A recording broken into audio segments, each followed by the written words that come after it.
Eastern part of India, east में मैं पैदा हुआ, बचपन वहीं गुजरा। उसके बाद आगे की शिक्षा के लिए मैं नॉर्थ चला गया, यानी नौजवानी वहीं गुजरी। कर्मभूमि बना वेस्ट और शादी हो गई साउथ इंडियन से। तो ये जो चार पोल हैं देश के, नॉर्थ, ईस्ट, वेस्ट, साउथ, ये सब कवर कर लिया मैंने। आप कह सकते हैं यूनिटी इन डाइवर्सिटी, यानी विभिन्नता में एकता को मुझसे बेहतर और कौन समझ सकता है। चलिए शुरुआत करते हैं इस एपिसोड की, पूरा देखिए। नमस्कार, अस्सलाम वालेकुम, सत श्री अकाल, गुड डे। मैंने एक YouTube चैनल बनाया, डिजिटल चैनल, क्योंकि पत्रकारिता करता रहा तो बहुत दिनों तक दूर रहा इससे। हाँ, इंफॉर्मेशन की दुनिया में, मीडिया में रहा। अब समाज में जो भी कुछ हो रहा है, जब भी इंफॉर्मेशन के तौर पर पहुंचाना होता था तो एक पत्रकार के रूप में आप तक पहुंचाता था। कहानी के रूप में अगर पहुंचानी हो तो एक कलाकार के रूप में पहुंचाता रहा। अब दोस्तों ने सवाल खड़े कर दिए, अरे गजब है यार, तुम क्यों आ रहे हो सोशल मीडिया पर? अरे हम क्यों ना आए? आप सब शिफ्ट हो गए सोशल मीडिया पर, हम रह जाएं अकेले? आप ही बताएं, आना चाहिए या नहीं आना चाहिए? हाँ, बिल्कुल सही कहा आपने, आना चाहिए। तो आ गया। अब इसी सोशल मीडिया पर टिका रहूंगा। ऐसी बात नहीं है, मैंने 2008 में YouTube चैनल बना लिया था और इंतजार करता रहा कि लोग आएंगे। नहीं, तब तो लोग वहां इलेक्ट्रॉनिक्स मीडिया पर टिके थे, यानी टेलीविजन पे थे, स्क्रीन पर। तो मैं भी वही था। तब 2008 में जब बुला रहा था सबको कि आओ इस तरफ, तब तो कोई आने को तैयार नहीं था। आप देख सकते हैं जाके, मैं गलत नहीं कह रहा हूं आपसे, सच कह रहा हूं। आप जाके देख सकते हैं, गेट अशरफ के नाम से यूट्यूब पे डालिए, आ जाएगा वो चैनल। कुछ सब्सक्राइबर भी हैं। अरे कुछ वीडियो तो ऐसे भी है जिसपे 50,000 से ज्यादा व्यूज है, देखिएगा। वैसे जनरेशन गैप भी है बॉस। जनरेशन गैप इस तरह से कि हम जिस दौर में पैदा हुए तब मोहल्ले में एक या दो टेलीविजन हुआ करता था, जहां जाके हम टीवी पर कुछ कार्यक्रम देखते थे, वहां बैठ जाते थे। बैठने का मौका मिल जाए तो बस। बहुत बाद में टीवी आया है हमारे घर में।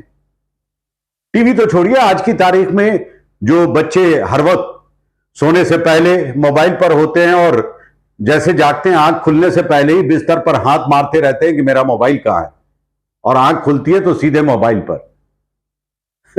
हमारे टाइम में ऐसा कुछ नहीं था भाई साहब। मोहल्ले में 1, 2 या 3 लैंडलाइन हुआ करता था, और पूरे मोहल्ले के जो रिश्तेदार थे उन सबके पास ये नंबर होता था। खुशी हो या गम, फोन इन्हीं 3 में से किसी एक लैंडलाइन पर आता था। जो मेरी उम्र के लोग हैं वो समझ सकते हैं।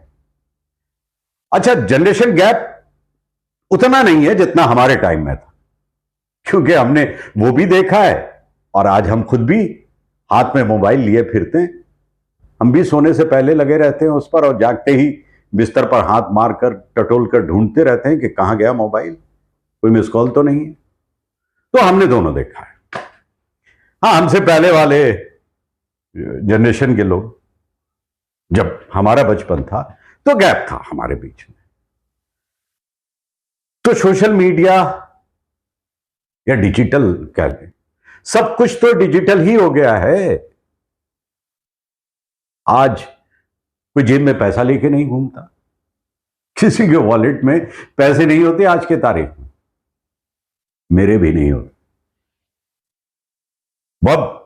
बस मोबाइल है, यूं लगाया, टक, पैसा ट्रांसफर। हाँ, अगर कहीं कैश देना हो तो हालत खराब हो जाती।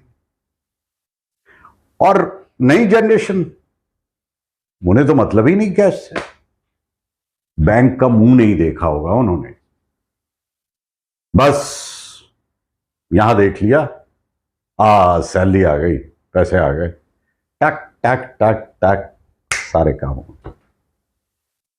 अब तो हम बाजार भी नहीं जाते, दुकानों में नहीं जाते, सुपरमार्केट में नहीं जाते, घर बैठे टक टक टक, हाँ भाई टमाटर मंगा लूं, आलू भी, अच्छा अच्छा अच्छा, प्याज नहीं, ये होता है।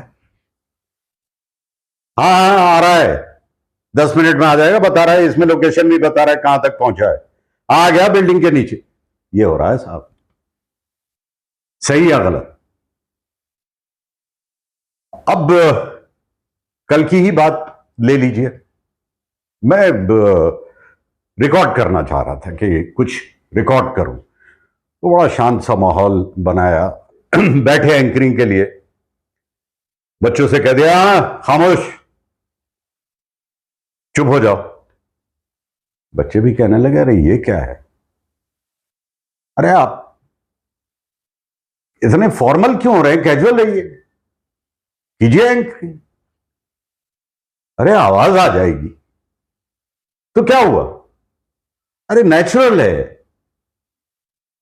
भाई यहां मुझे लगा कि जनरेशन गैप, मैंने 15 साल एंकरिंग की है, न्यूज पढ़ा है, न्यूज एंकर रहा हूं, डिबेट शो किया है 15 सालों तक, तो कुछ भी शेयर करना होता था इंफॉर्मेशन, यानी एंकरिंग करनी होती थी तो स्टूडियो पहुंचना होता था, वहां लाइटिंग होती थी, कैमरा लगता था, साइलेंस, बाहर ऑन एयर के लिए रेड लाइट जल रहा होता था, तो उस माहौल में हमने एंकरिंग की है, फिर जाके हम शुरू करते थे।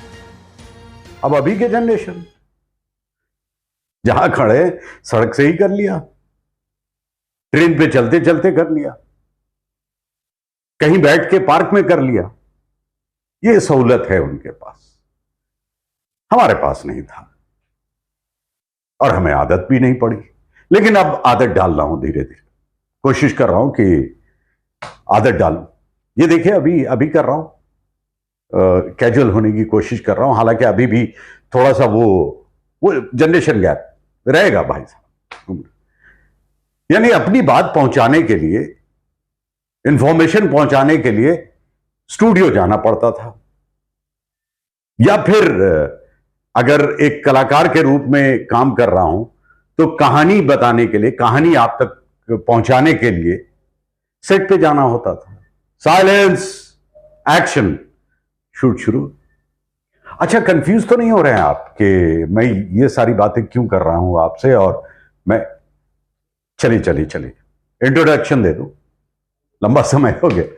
मेरा नाम अशरफ करीम है, बिहार में पैदा हुआ, 10th तक की पढ़ाई वहां की, फिर वहां से निकल के आगे की शिक्षा के लिए मैं पहुंच गया यूपी, यानी नॉर्थ में, अलीगढ़ मुस्लिम विश्वविद्यालय से 11th 12th और ग्रेजुएशन किया, और फिर उसके बाद दिल्ली जामिया आ गया, लॉ में एडमिशन लिया, रुचि नहीं थी, और ऐसा लगता था कि परिवार में सारे ही वकील हो जाएंगे, क्योंकि मेरे पिताजी लॉयर थे, बड़े भाई एलएलबी कर चुके थे और छोटा भाई एलएलबी कर रहा था, और मैंने भी एडमिशन ले लिया था।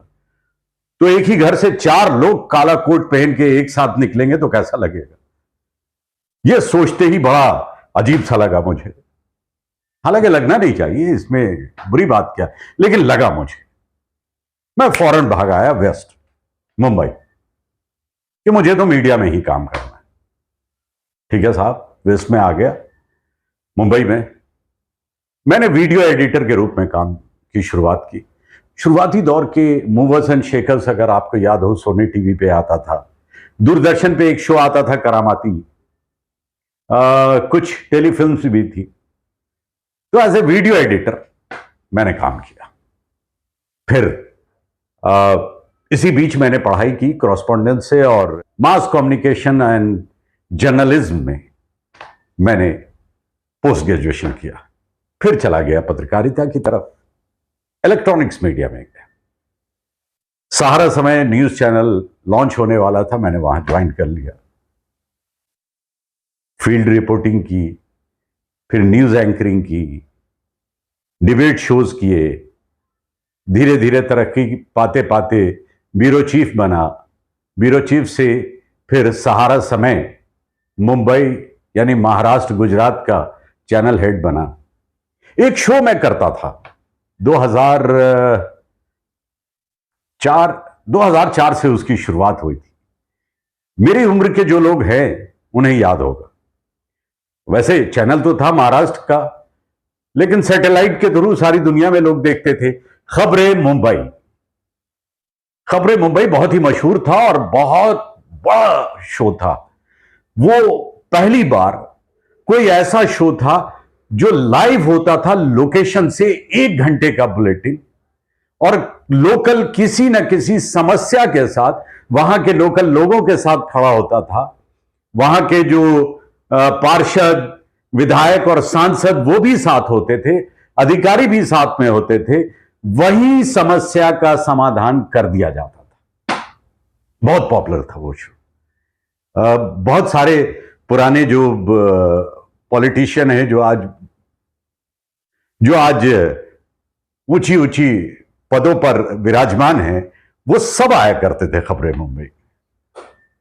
एकनाथ शिंदे जी, देवेंद्र फडणवीस जी, ये सब भी खबरें मुंबई में हमारे साथ खड़े हो चुके हैं, यानी आ चुके हैं। लाइव होता था लोकेशन से। हाँ, ये तामझाम था कि ओबी वैन, याद होगा आपको, एक बड़ी सी वैन आती थी जिसके थ्रू लाइव किया जाता था, एंटीना खड़ा किया जाता था उसके ऊपर, तो पूरे तामझाम के साथ जाना पड़ता था। गली कूचे मोहल्लों से उठी आवाजें आंदोलन का रूप अख्तियार कर सकती हैं। सच छुपाइए मत, उसे जग जाहिर कीजिए।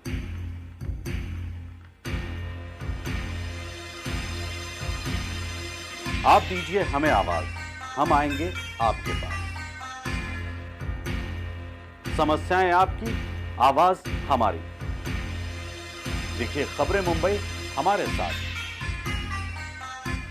2-3 गाड़ियां साथ में होती थी, कैमरा यूनिट होता था, ओबी वैन हुआ करती थी, फिर एंकर भी होते थे।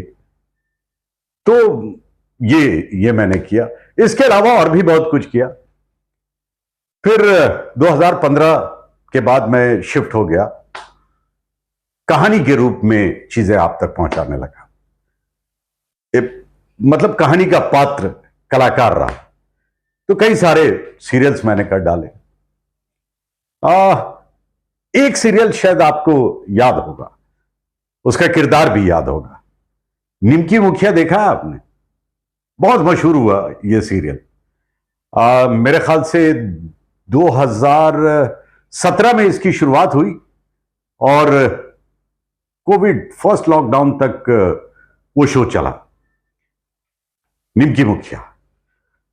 उसमें नाहर सिंह का किरदार मैंने ही अदा किया। उसके अलावा और भी बहुत सारे सीरियल्स किए।